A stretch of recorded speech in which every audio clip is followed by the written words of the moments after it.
after this many episodes, there's so many movies that I forgot we ever did. Me too. It's funny. I remember like the first 30, even though that was so long ago, because I think everything had so much more meaning then. We were like more serious and like unsure. Oh, remember how you somehow didn't like City of God? Yeah. But not really. You don't even know what that is. I vaguely remember that movie. Remember Bombshell? We did a whole episode on Bombshell. What? That was your pick. Oh, yeah. About the journalists. Yeah. I do not remember that episode. Oh, Leap Year. That was a bad one. That was a bad one. I do remember that one. And then Beetlejuice feels like it was just not that long ago. Yeah. That was episode 122. Seriously? Yeah. That feels recent. That feels like we just did it, but maybe it's because this fall we saw Beetlejuice 2. I think that must be it. The rejuice. Yeah, the rejuicening. Yeah. Did we do all the Step Up movies? We did. That was a good time. That was a good time. I think we need to do another big series like that. Oh, maybe we will. Well, welcome everyone to a actually very special episode of I Love This, You Should Too. Hi. My name is Indy, Beetlejuice, just 2 times, Randhawa, and with me is Samantha. I forgot that movie even existed, Randhawa. That's me. I almost introduced you as he's. Oh, yeah, that was a long time ago on this podcast too. Yeah. Wow. I've had 2 last names on this podcast. And so many nicknames. And so many nicknames. I kind of want, like, I know it would be like an incredible amount of work, but I would really like to hear just like all of our intro nicknames from the beginning to now. Yeah, it wouldn't be that much, but still more than I wanted to. Oh, yeah, no, I'm not asking you to do it. I just think that would be funny. I do that almost every time. You'd think I would one time plan something ahead. Yeah. It's always right at the moment, and that's why they're usually terrible, like today's. That's why I'm just like, me and him. I can't do nicknames off the top of my head. I'm terrible off the top of my head. I definitely had to find the balance over these 300 episodes of notes and not just reading off of my notes and not having anything prepared. So I feel like I finally struck a balance, but those first couple episodes where I tried to read like synopses, That's it. it did not go well, and I sounded a bit like a robot. 300 episodes later, I think I've sort of figured it out. That's all it takes. If anyone wants to get good at podcasts, it just takes 300 episodes. Yep. I'm still working on it. I think 450. That's going to be my... 450? That's when I'm going to peak, and then I'll be good. Okay. So what are we doing today, Samantha? Well, it is a very special episode because it is episode 300. Yay! And we are going to do our review of our past 50 episodes and give them some awards. Are we going to review them? We're not going to review them. We're just going to like look back over the... Oh, okay. Like this. Those are pretty good. Yeah. Okay, gotcha. We're going to look in the rear view? Sure. Is that what we're doing? Okay. I guess you're telling me what we're doing. Yeah, so we're going to give out some awards. If you've been a long-time listener, you know that we have some very fun awards that we give out. And then we get down to some couple fights. And then we finish off with our best of the season. Best of what? The movies. Best movie. Worst movie. Okay. And we'll have statistics because people love statistics, they right? They do. I think Said no one. I think the Oscars should have like a worst movie category as well. Well, I think that's their Razzies. Yeah, but I think it should be in the same broadcast. You know what? I agree. I agree with that. Like we spend a lot of time being like, this was the best. No, this was the best. No, this one's the best. Here's 10 movies that we think could be the best. I want to know what didn't even like phase their minds to make that list. Give me all that garbage. Yeah. I'd be excited for that, actually. I probably watch just as many Raspberry Award winners as I do Oscar winners. Yeah. I like both ends of the spectrum. That's what I want. I just hate to be bored. Yeah. If it's in the middle, that's garbage. Give me something terrible that was ambitious and failed, or get me something that is beautiful. Yeah. The middle ground I have no time for. No. So, Indy, where are we starting out? So maybe what we should start with are the movies we did over these last 50 episodes. Do you want to tell us, Sam?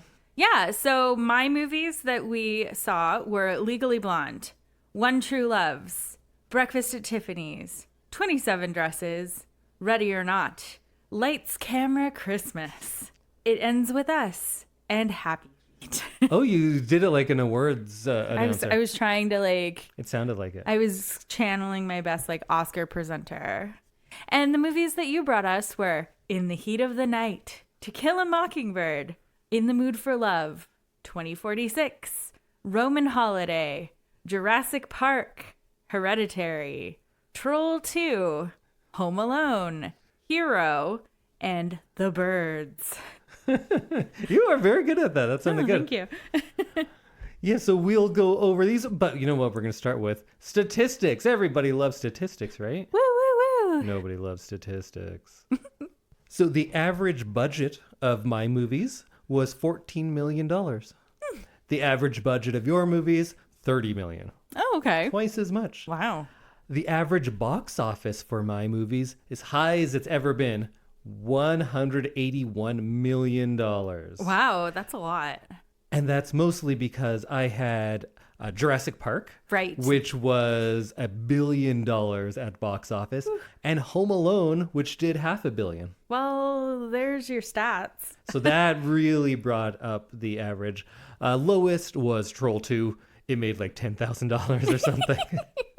I like that. But there are some that are very surprising how much money they made. And to me, that's Happy Feet at $383 million. Yeah. It Ends With Us, $350 million. Yeah, it was hotly anticipated. I guess, but when you think of like Home Alone is a cultural touchstone. Yeah. Everyone knows Home Alone.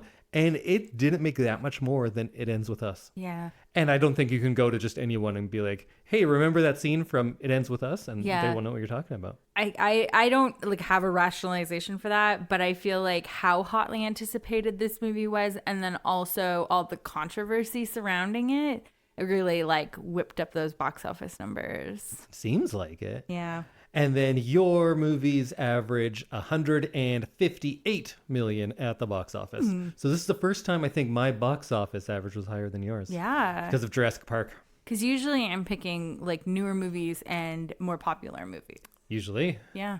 The average year of release for my movies was 1985. Oh. And yours was 2008. Which is a 23-year difference. Wow.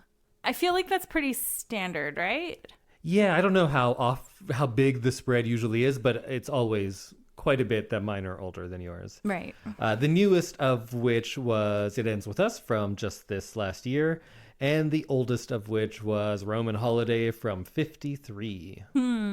And for a first, I think this is the first time my runtime was longer than yours at 113 minutes, while yours was just 105. You had some nice, good short ones this year. You're welcome. That was helped by your shortest movie, Lights, Camera, Christmas, at a swift 84 minutes.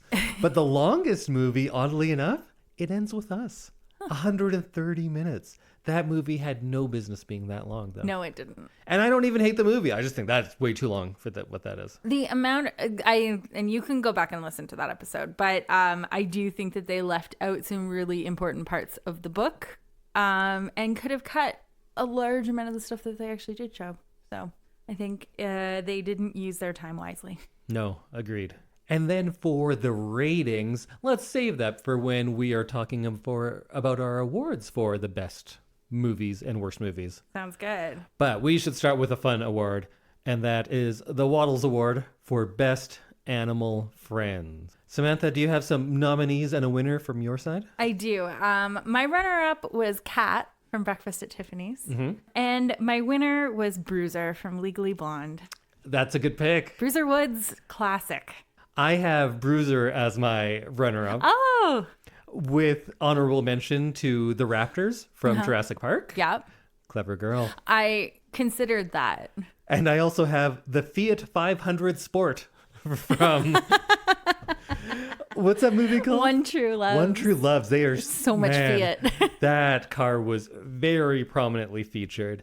But my winner is that poor slob without a name. Cat. And that is Kat from Breakfast at Tiffany's, played by the prolific actor Orangey. Orangey. Orangey's the name of that cat. Oh, that's a good who was in name. a lot of different movies. Nice. So we were kind of on the same page on that one. We really were, yeah. The next one we're going to do is the Sisterhood of the Traveling Pants Award for Best Human Friend. Ooh. What you got?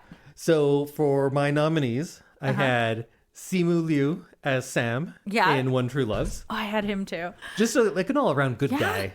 What a nice guy. He's somebody I'd want to hang out with. He was fun. He was kind of screwed around a little bit in this movie, but he was a nice guy. Mm-hmm.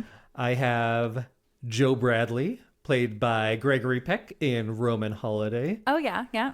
Gregory Peck's just a Stand-up charming guy. dude. And this one was like, he's not the typical super noble Gregory Peck we see in some other things, but he's a nice guy. I liked him a lot. Nice guy. I felt I'd feel safe around him. Yeah. If I didn't know him.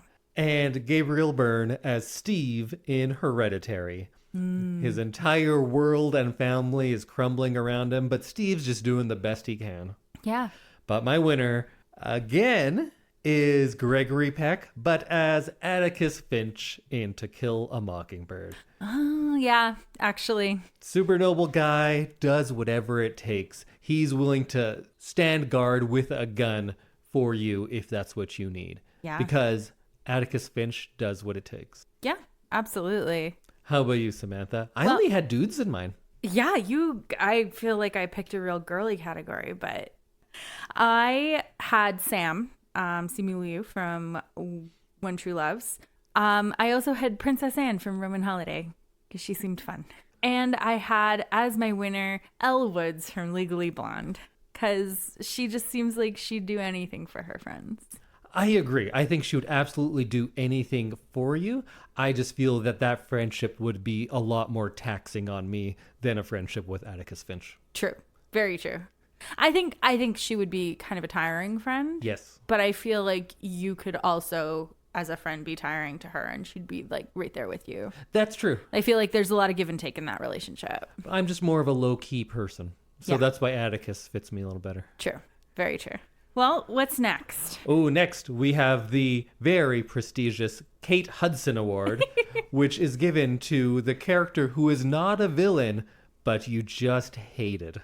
Yep. But it was not meant to be hated. Okay. As my runner-up, I had Jane Nichols, played by Katherine Heigl in 27 Dresses, because she's very annoying and very wishy-washy and kind of all over the place. Mm-hmm. But my winners were Memphis and Norma Jean from Happy Feet. Wait, I'm not going to get you to say anything else because... Great. So I'm Indy? just going to say my runners-up were Sister Exposition from One True Loves. This sister who would just tell you the plot of the movie constantly. So you mean to say that your old love is back and he wants to get together, but you have a new love. How will this ever work?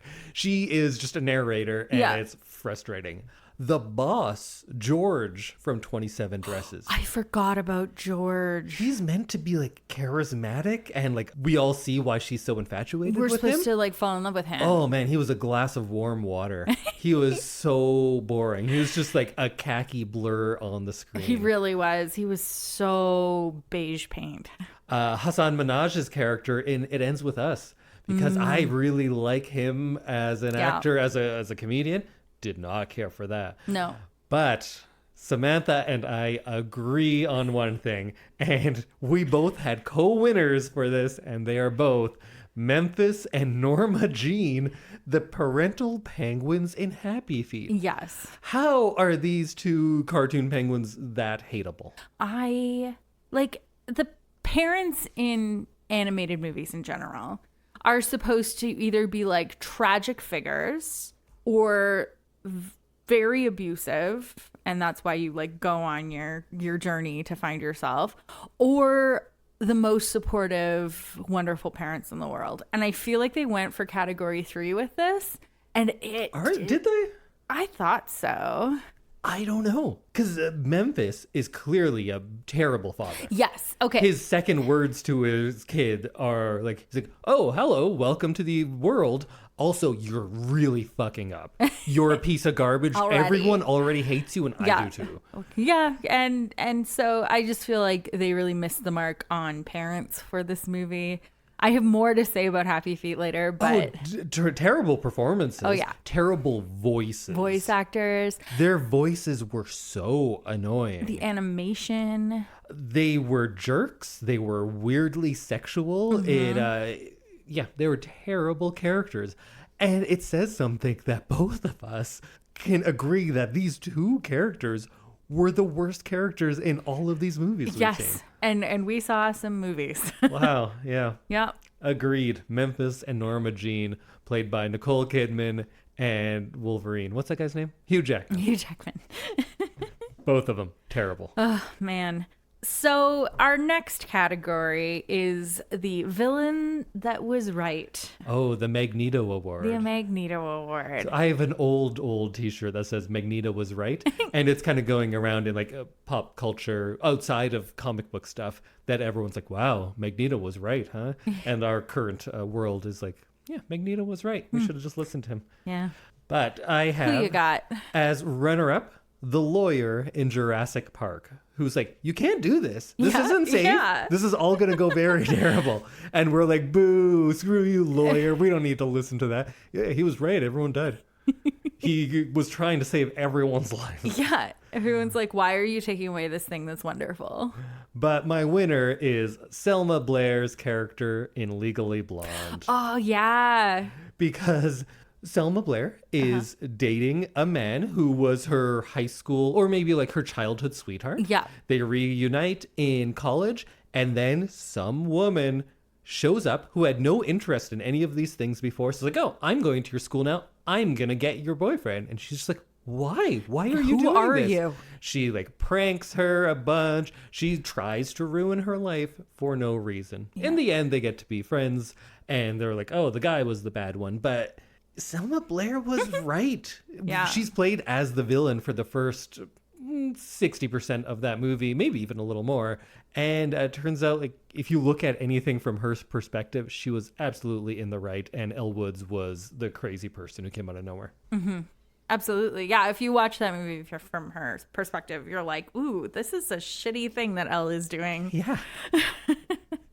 Who do you have for the Magneto Award? So I have Mr. Yunioshi from Breakfast at Tiffany's, because she is the worst tenant ever. He can't sleep. There's constantly music going on. She's constantly ringing his doorbell and manipulating him. And he's like, I just want to sleep. I just want to be able to like do my photo work. I want to be able to like live my life. And you are making it completely impossible. So I think Mr. Yunioshi is a villain who was right, that she was a terrible neighbor. But my number one was the T-Rex in Jurassic Park, for the same reasons as your lawyer. Maybe don't make a dinosaur zoo with no way to train or safety net these giant wild animals.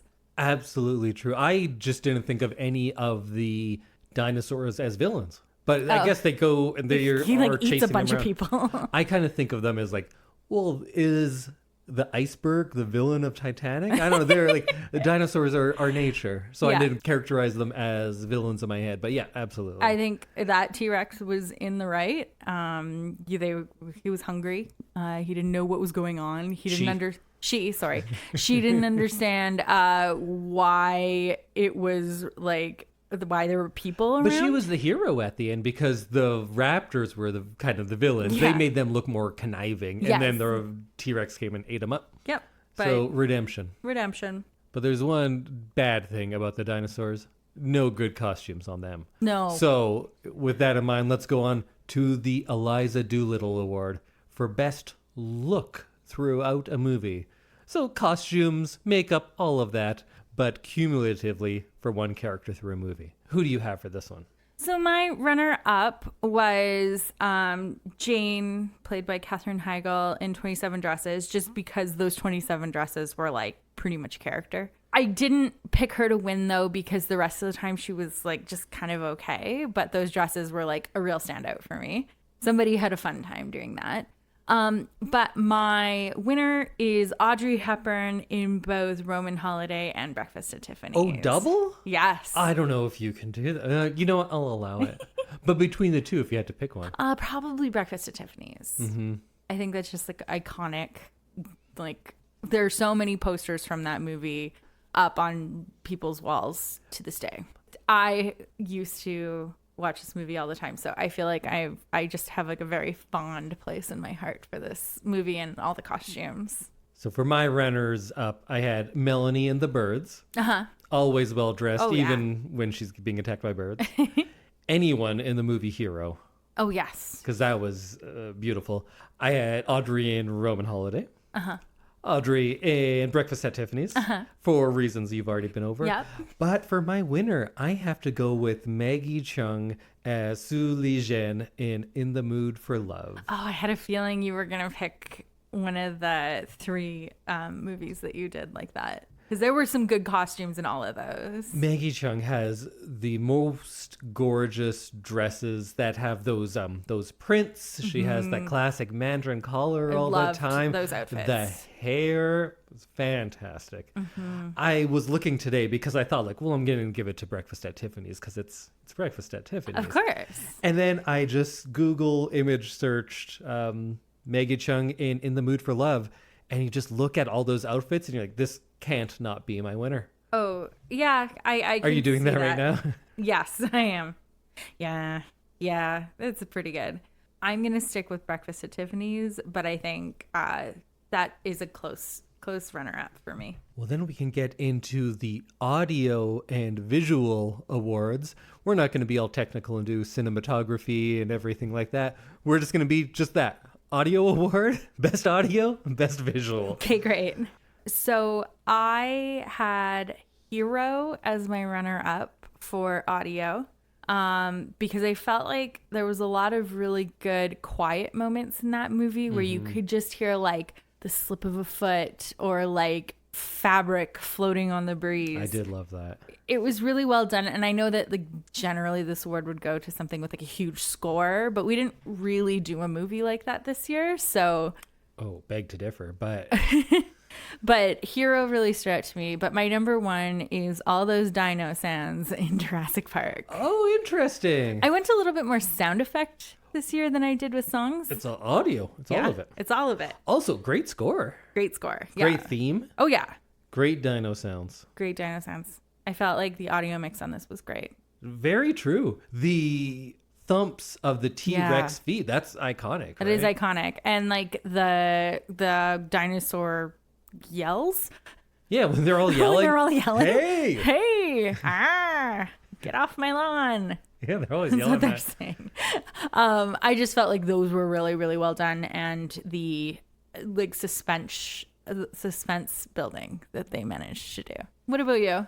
I had Hero as a nominee. In the Mood for Love has that score that I love so much, the Shigeru Umebayashi score. In the Heat of the Night, another great score. It was kind of breaking with tradition, and it was so new and innovative. It had the Ray Charles and like a jazzy score. People hadn't done that before. But I think all of the movies we did this season, there's only one that I actually own the physical soundtrack for, and that is 2046. Yes. 2046 has such a beautiful sound design. It is mostly the score, but the sound design within the movie as well. Like the train, because there's those futuristic settings where there's robots and space trains and everything like that. And you get that Shigeru Umebayashi score that you had in The Mood for Love, because that carries over, but now it has more percussion in it. It still has some of the same ones and has train sounds going through it. But then you also get things like Connie Francis's Shibane. That's so good. You even have Nat King Cole's Christmas song. Oh, yeah. And there's this artist who I listen to a bunch, but I actually don't know how to say his name. Xavier Cugat? I don't know. But his Perfidia, and then he has an instrumental version of Siboney that's really good as well. It's just such a good soundtrack. I think it's one of my single favorite scores of all time. And it's not one that people think of. You think of like, I don't know, Jaws or like all sorts of John Williams ones. Yeah. But 2046 is my sleeper for maybe the most underrated soundtrack ever. I love it. I absolutely love it. So I couldn't not give it to that one. And then we have the Blade Runner Award for Best Visuals. Not necessarily effects, but just what it looked like. So no surprise, I had 2046. Hereditary. Hereditary is a very good looking movie, and just the composition shot by shot is masterful. And I feel like I should give it to In the Mood for Love. I feel like In the Mood for Love is one of the best looking movies ever made, but I can't just let it clean up on everything. So I switched it up and I'm going with Hero. Hero by Zhang Yimou. It has that color-coded chapter system. It has some of the most giant sweeping vistas, but then it also is able to capture these small intimate moments too. It makes no differentiation between character and setting at times. Like, it's using everything to construct this visual story. You could watch it if you don't speak the language. You can watch it with no subtitles and you would learn so much just by watching the visuals. Yeah, it's a masterclass in visuals as storytelling. So Hero is my pick for the best visuals of any movie we watched this year. Nice. So for mine, I had Jurassic Park as a nominee, because like that's such a cinematic movie. I had The Birds for all the bird work. Oh, interesting. But my number one was Hero, just for like the sheer beauty and scale of it. Yeah. I found it like very, very beautiful, and I think that it deserves to win. Yeah, when he's just kind of bouncing off the water, and we have that all still. the leaves and oh like my God. and like the red silk outfits, and like it was just, there were so many things in there that stood out to me that it wins the award for me. Well, I'm glad that even if you didn't love the movie like I did, there's things that stood out that much. So we had a John Hamm Award for Best Cameo, but I don't know if you had anything. So quickly, my winner was going to be John Candy in Home Alone. Because I guess you could call that a cameo. He's a pretty big name, was only in the 2 scenes. Yeah. And he's just great in every second he's on screen. I agree. Well, let's go to the couple awards. Okay. We have the best couple and the worst couple. Which should we do first? Let's do worst couple. The Rhett and Scarlett Award. Yes. So my runner-up was Elle and Warner from Legally Blonde. There's not a good pairing there. And my winner was Grace and Alex from Ready or Not, because by marrying Alex, Grace was then hunted. I didn't go into ones where we're supposed to think it is a bad couple. Oh, see, I just thought that was like the worst. If you end up getting hunted, that's a bad relationship. Yeah, you probably shouldn't be in that relationship. But yeah, so that was my worst couple. I went with couples that we are meant to think are good together. Yeah. And I don't think they are. So I have Sister Exposition and Abby's noodle eating brother. And that means the sister in One True Loves who just tells you the plot of the movie. And then the actor, I forget his name now, but he played Abby's brother in ER. Right. And he's always just eating noodles. Nice. I found them annoying. Yep. I have Memphis and Norma Jean. But I couldn't give them the worst of everything. So I had to go with whatever Katherine Heigl's name was and George for the beginning parts when they... Yes. Because I didn't get it. No, he was so boring. Terrible. They were both kind of annoying. Between annoying and boring, And neither of those things make for a compelling couple. But for some compelling couples, let's look at the Best Couple Award. Yes. Who do you have for this one? So I have Audrey Hepburn and Gregory Peck in Roman Holiday. I'll say I have them as a runner-up as well. I feel like Audrey Hepburn usually just crushes anyone she's against. Yeah. Oh, not against, paired with. You sound like they're fighting. With charm, right? Yes. She's just like such a big personality in Or such not a... even that. She's just so much more compelling and Yeah. charming. And Gregory Peck, although, again, still too old for her, was one of the very few people that I felt could hold his own as far as charm next to Audrey Hepburn. Absolutely. Yeah. That was a very good coupling. But my winners, just because I feel like I'd want to be couple friends with them, were Emma and Sam from One True Loves. Because I really want to be friends with Philippa Sue and Simu Leo. So you think that Emma and Sam are a more compelling screen couple than Audrey Hepburn and Gregory Peck? I just thought it would be more fun to hang out with Emma and Sam. I think Gregory Peck and Audrey Hepburn would be fun. I just think Very of them cool. as a better couple because that is a truly romantic story. While One True Loves was something else. Something else entirely. My other honorable mention was Audrey and George Papard in Breakfast at Tiffany's. Yeah. Mm-hmm. They have the big kiss at the end. I know it's deviating from the book, but it works. Yeah. It was good. And then I couldn't decide. I had... Norma Jean and Memphis. Well, yeah, of course. I have Tony Leung and Maggie Cheung in the Mood for Love. Yep. That is the greatest love story I think we see, I would say, of the movies we watched.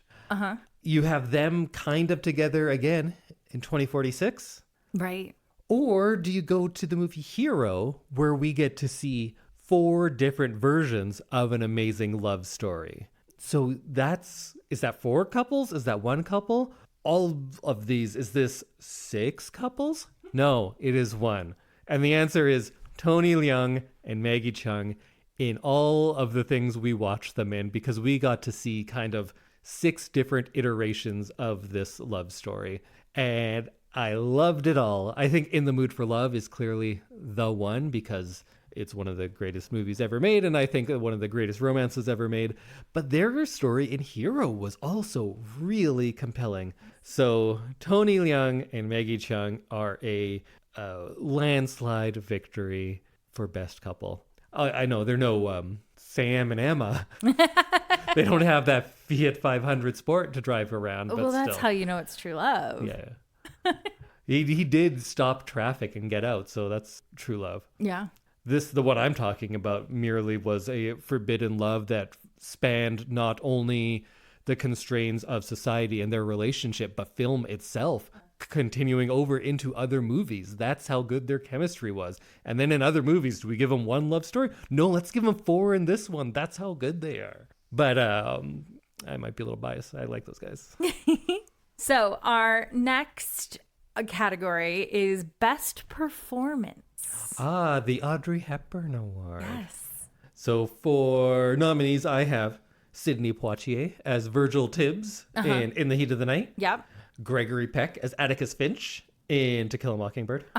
Toni Collette in Hereditary. That was a very good performance. Toni Collette doesn't get enough acclaim. She's so versatile. Also, if you do a great performance in a horror movie, people are like, oh, that's just a horror movie. Yeah. She was doing drama. She was doing family drama and abject terror as well. So I thought it was amazing. Tony Leung, the other Tony in The Mood for Love. But I have to give it to her debut film that won her Oscar, Audrey Hepburn, as the most charming princess ever in Roman Holiday. Oh, well, for my runners-up, I had Audrey Hepburn in Roman Holiday. I thought she was charming. I thought it was a good indicator of things to come in future roles. And it's definitely one of the things you think of when you think of Audrey Hepburn. My other runner-up was just for being a role that everyone seems to know something from is Elle Woods. I think she's like a classic role that everyone kind of knows. But my winner was Audrey Hepburn in Breakfast at Tiffany's. Oh, interesting. Yeah. I don't even put that in her top 5 performances. She's very good.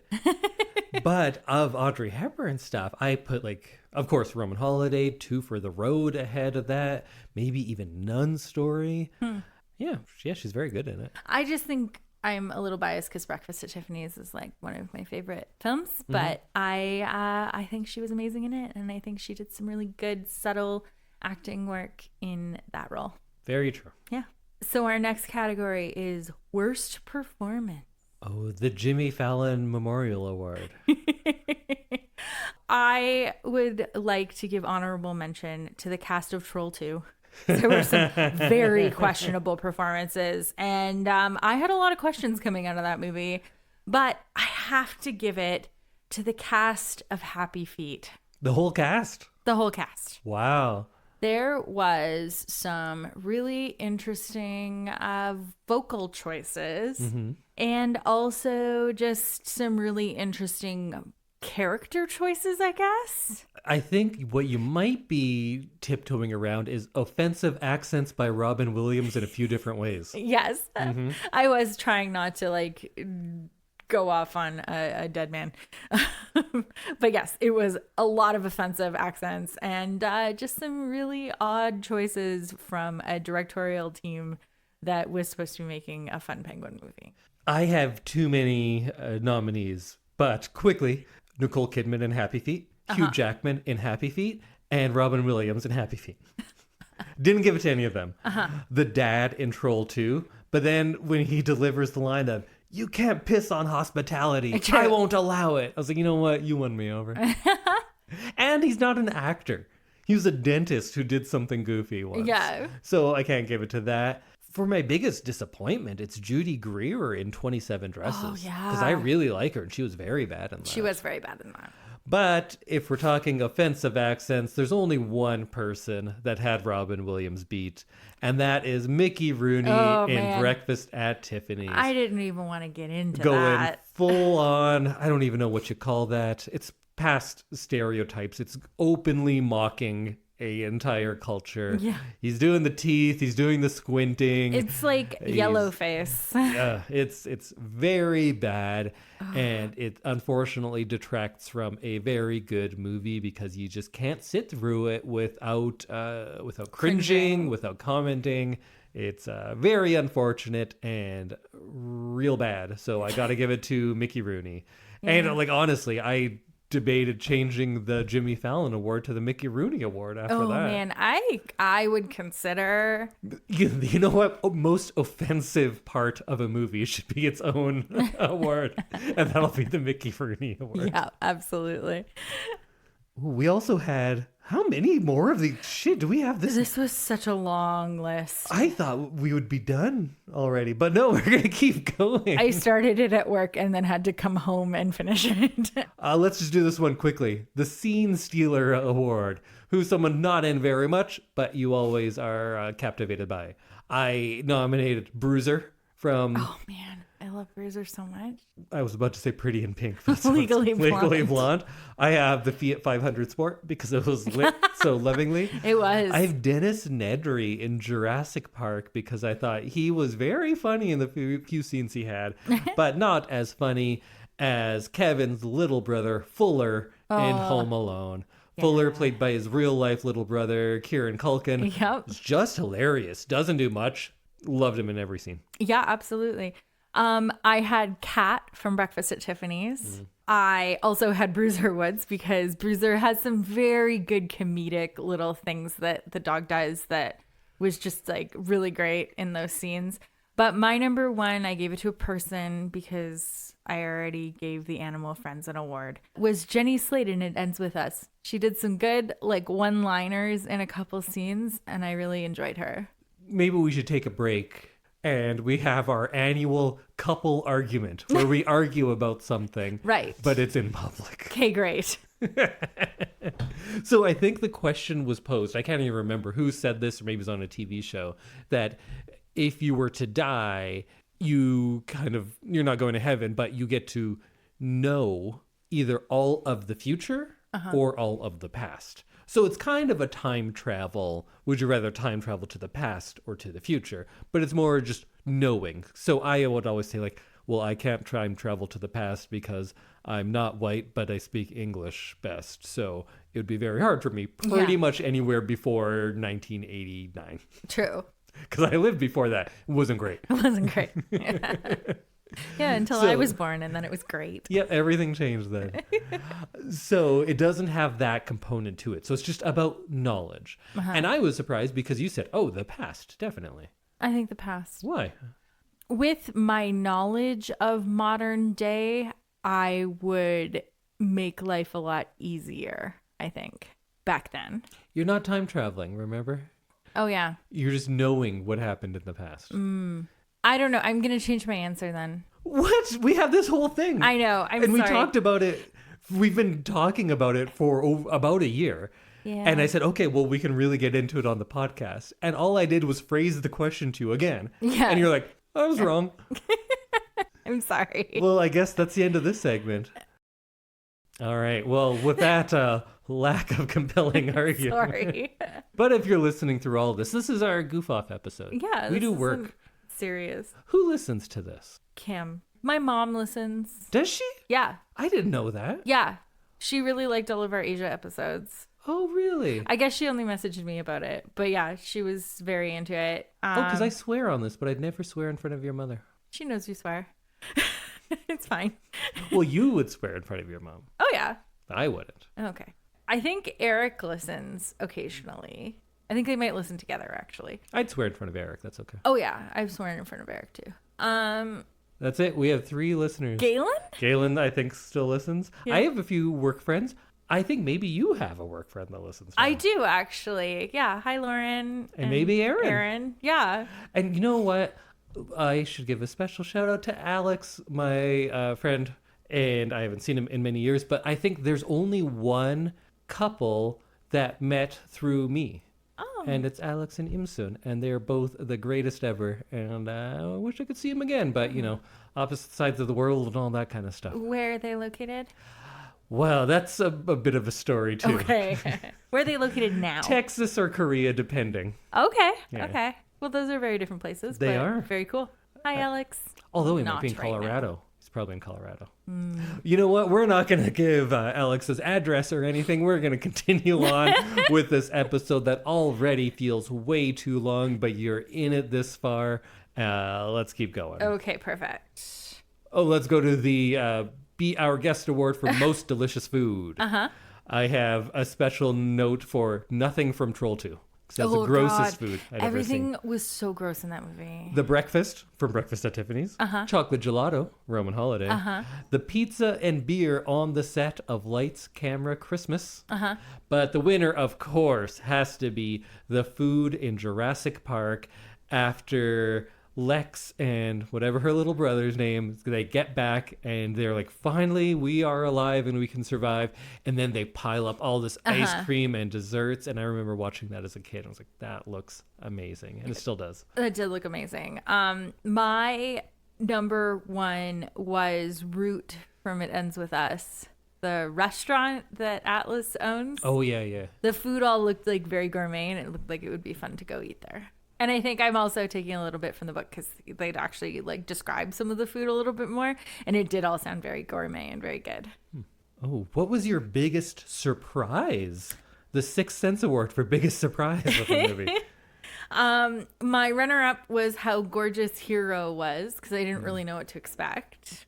But my biggest surprise was how weird Happy Feet was. Oh, man. I was not expecting it, and I did not appreciate it.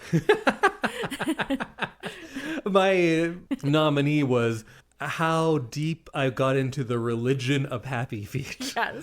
It was a bizarre movie. Just go listen. It was our last episode. Go listen to that. I thought about it for days. Very strange. My other ones were Lights, Camera, Christmas was kind of okay. Yeah. That I didn't love Breakfast at Tiffany's, a movie I thought I loved. Oh. But the biggest one was I didn't love To Kill a Mockingbird. I had just read the book, loved it. I thought I really loved this movie. I hadn't seen it many years. Still pretty good. It's a good movie. Didn't love it. That was a little disappointing. But go listen to that episode. We'll talk all about it. Yeah.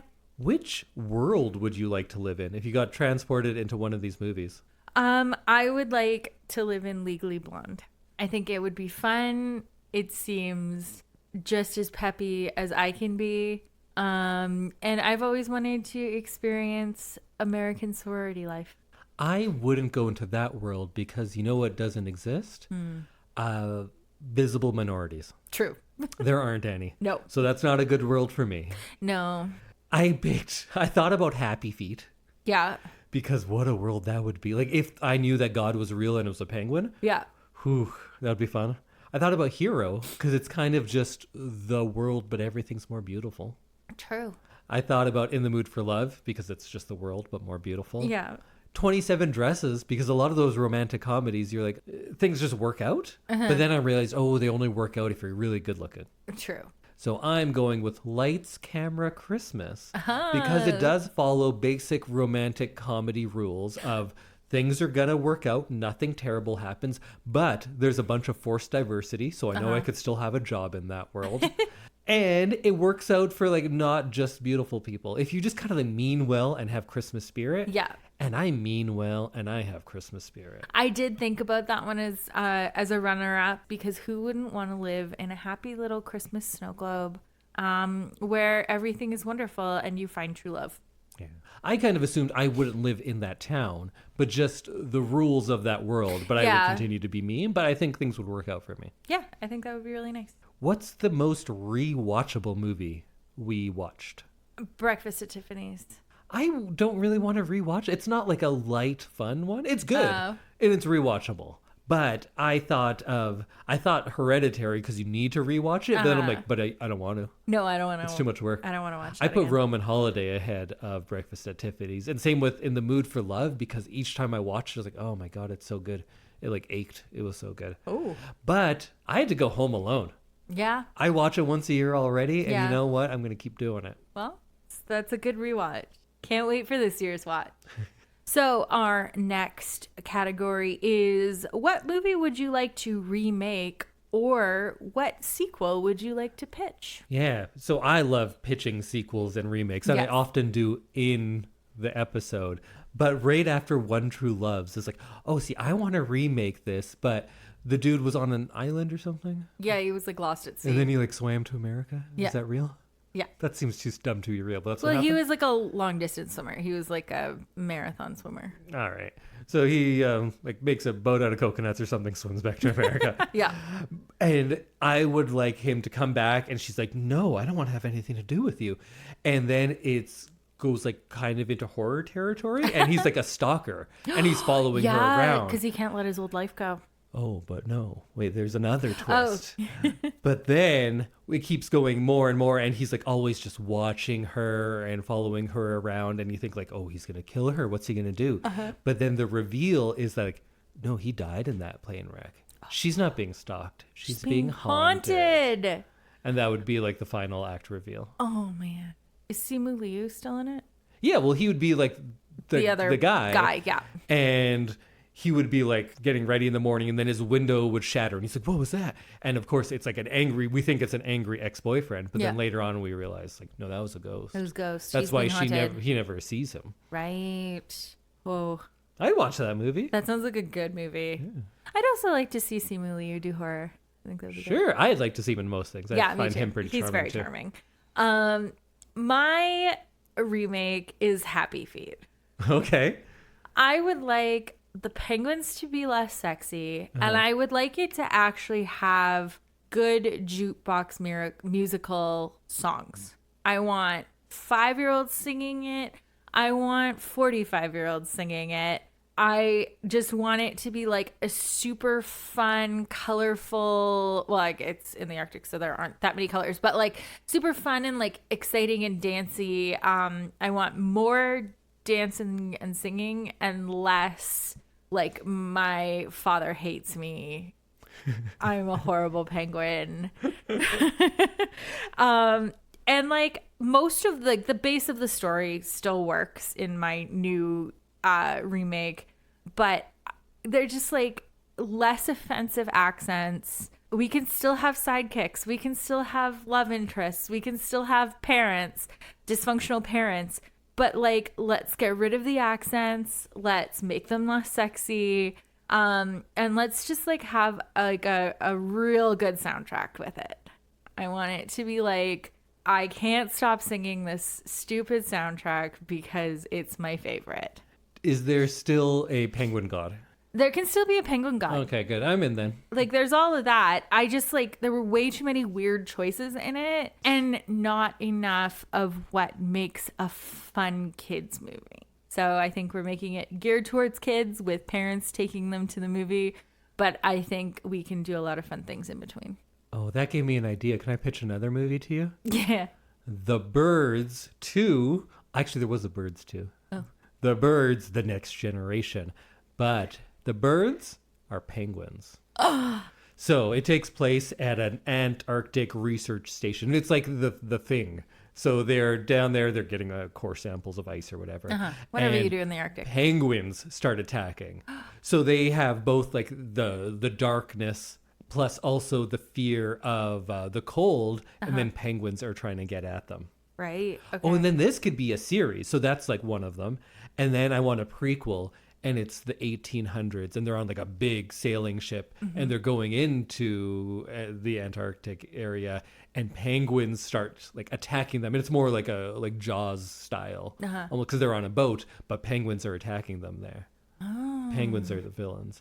And then if we do like a third one, we could have a reveal of the Great Gwyn. We'll see. All right, well, let's wrap up this much too long episode. Overall, on Rotten Tomatoes, your movies were rated as 67 average, mine an 81. Oh. And if you take out Troll 2, that jumps up to 91. Okay. I was wondering how that Troll 2 really brought down your score. On IMDb, I was a 7.3. You were a 6.5. But my favorite is how we rate our own and each other's movies. So your movies, you rated them as a 6.9 overall. Okay. Pretty good. Pretty good.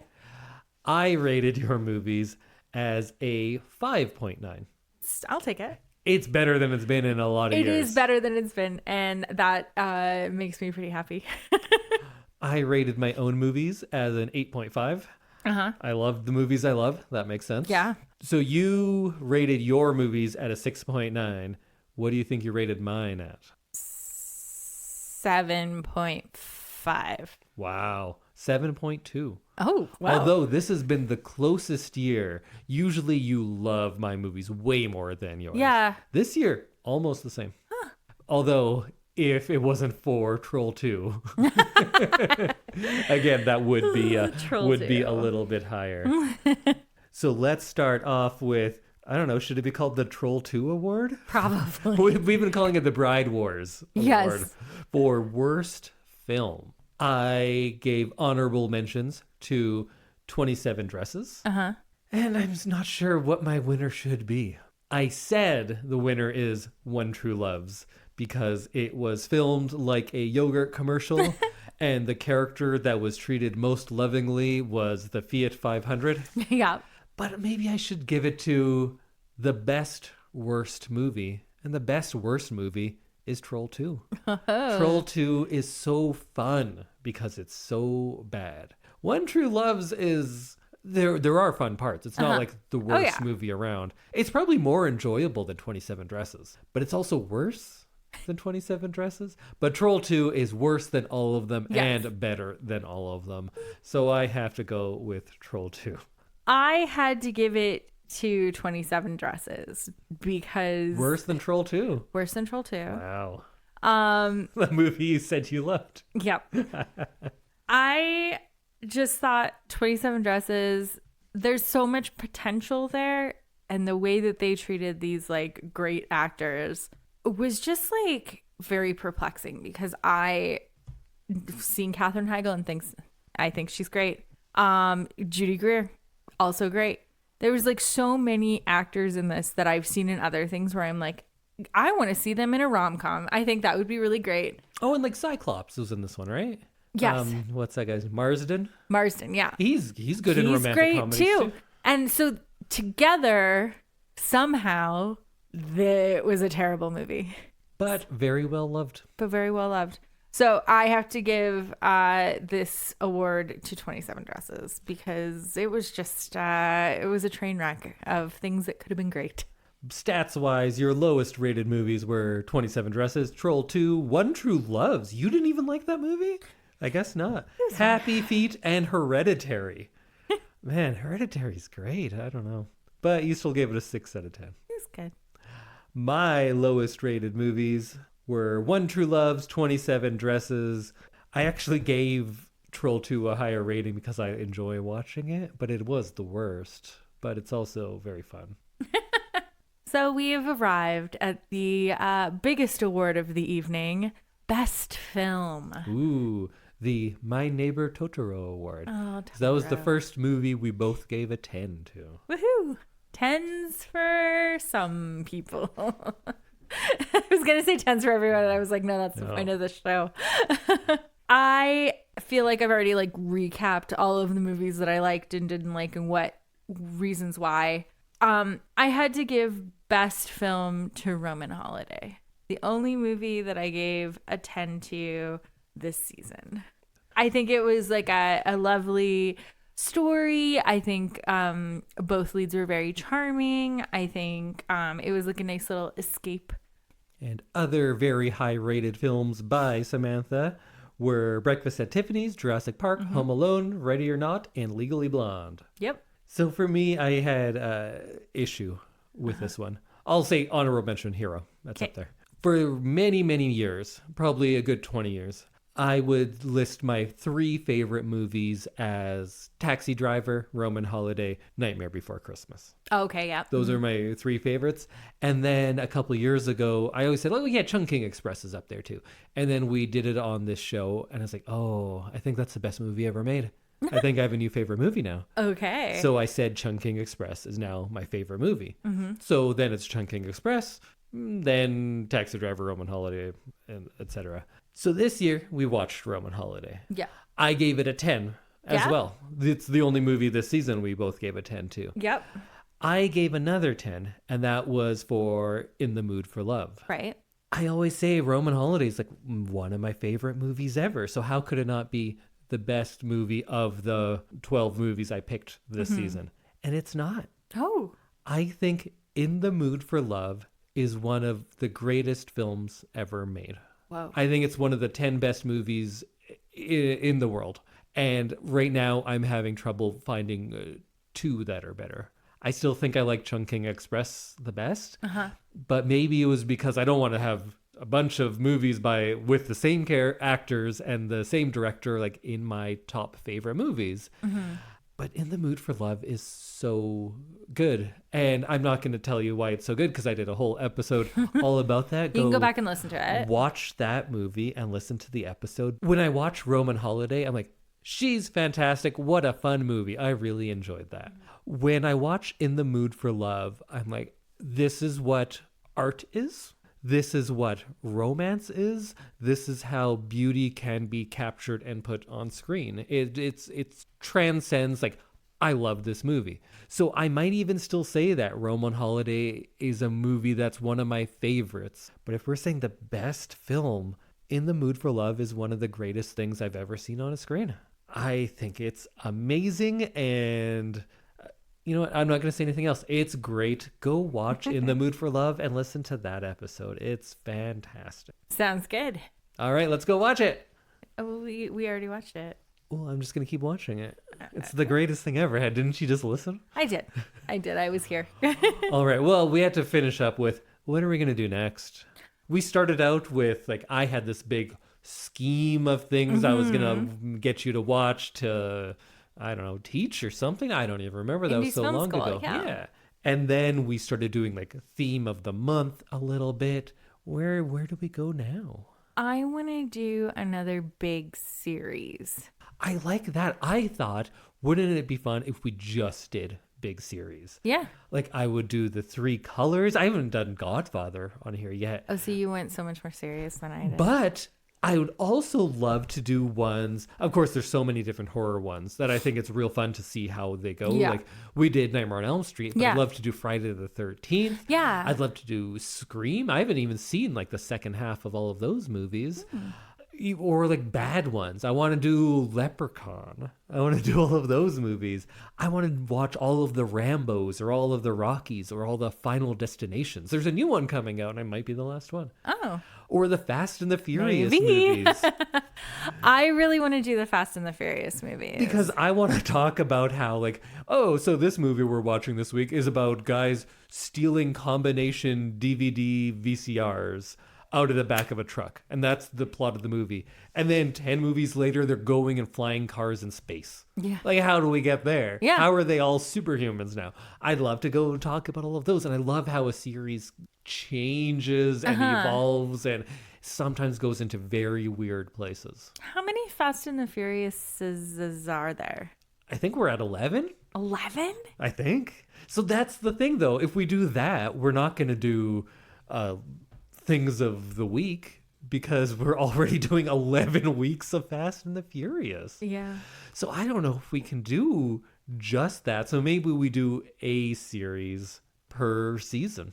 We didn't even do all of the Bring It Ons. Yeah, true. I'd love to watch all of those because we've done 3 on here. One of them was good, one of them was fun, and one of them was so bad that I enjoyed it. So that was fun. That too. is fun, yeah. So I'd like to do those, but there's so many options. But I think what we might end up doing a lot of is just like, hey, I want to watch this movie again. Let's watch it together. Yeah. And think about it less, be a little less serious, and just watch something for fun. Yeah. I like that idea too. What would be your series to go to? I think Fast and the Furious is one that I like actually want to watch for the podcast. Well, how about this? Because I think the last one is coming out this year. Okay. Maybe we could time those together That sounds fun. and we can watch like the last one in theaters. I would like to see it in a theater. I think that would be fun because I feel like it's like a big spectacle kind of movie, like a Marvel movie. Fast 10 Part 2 comes out next year in 2026 in March. Well, it's going to take us A year 11 weeks to get through the movies. True. And if we're still doing things of the fortnight, 22 weeks. So we Well, better start perfect. soon. We're going to miss it. I want to be there for the premiere. All right. For some reason, although neither of us love them, we might do 12 episodes on Fast and Furious. I am looking forward to seeing how the series like changes because I know that there were like big things that happened in real life that like actually affected how the movies that's true. continued. So yeah. I don't know if I'm looking forward to that. Is it You know going to be what? a We'll figure it out. we watched this and so did you? So did it like half the planet. Yeah. So I think billions of you have seen them. So I'm excited just based on the names. you know what? Let's not talk about Fast and Furious Okay, anymore. great. If we're going to devote 12 episodes to it, they don't need any time in this. Okay, great. Okay, we'll do a series this year. Maybe it'll be Fast and Furious. Perfect. We'll see if Samantha's whims change and she wants to do, I don't know, Rambo instead. All right, well, join us next week. We'll talk, we'll have some things of the fortnight. And then my movie pick is just going to be like, you know what? This is fun. Let's watch it. Okay. Sounds good. Thanks for joining us for this very long, very rambling episode. And thanks for joining us for, 300 of them. Yeah. Mostly less long and rambly. Yeah. Not always, though. Thanks for being here at our kitchen table. If you've listened to all 300, let us know. We'll give you a shout out. See you next week. Bye, everybody. Bye.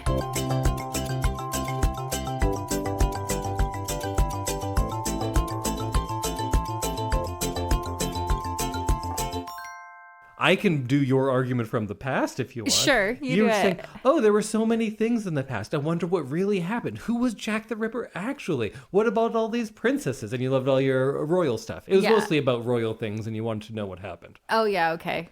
Yeah, I think I am going to choose past then. Okay. So am I just arguing with myself now? I think so. So my argument is why not to choose the past. Uh-huh. You kind of know. You might be wrong a little bit, and what you'll find out is like, oh, way more was done by women and non-white people, and they just never got the credit. I kind of know that. Yeah, That still happens. I guess, yeah. But the future, first, there's so much more of it. Probably.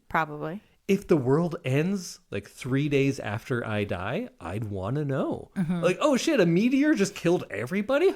Didn't see that coming. Or do we evolve past physical bodies and we are just clouds of dust that are sentient and simultaneously individuals and one hive mind? That would be cool to know. That would be cool. Do we get past that cosmic bottleneck and we make it out into space and colonize space? Yeah. Does this all just go terribly wrong and we create maybe some sort of nanobots that take over and enslave us all and make us work in their salt mines? I'd like to know that. Yeah. And also you get closure on your life. Right. Because the people and things that you've experienced for your life, you get to see what happens to them. I don't need to know what happened to Napoleon during his childhood. That doesn't affect me. Yeah, okay. I don't care about the past as much because we know most of it. I enjoy the past. So I think it would be more interesting and I'd have more to do in the past to learn about. What would you most want to learn about? Some of the like day-to-day things from various decades. So you want to know like, oh, how did they make sandwiches in 1950? Oh, kind of the same? Cool. Yeah. That's it. I don't know. There's like lots of historical things. I'd like to be there for history. What's a looming question that was never answered that you're like, when I die, I want to know the answer to that? I don't have a specific looming question. I just want to know what happens. What happens next? Yeah. It's like how I don't need to watch Maleficent. Is that one of them? What do you mean? That's like, hey, here's the story you like. Oh. What about what happened before? It's like, Yeah. I don't know. I don't care because I already saw what happened. Like a prequel. Yeah, I'm sick of prequels. I don't want my afterlife to be a prequel. It's like, hey, you were born and you lived your life. What happened before you were born? It's like, what if we give it a dark twist? Like, no, I'm done with all of that. But if you stop a movie halfway through, I'm not going to go like, well, what happened before that movie? I want to see the end of the movie. I want to see the end of humanity, however it comes. But I guess it'd be cool to know like how they made breakfast in the 1800s. I think it would be interesting. But you don't have anything specific you want to know. Not really. I just, history things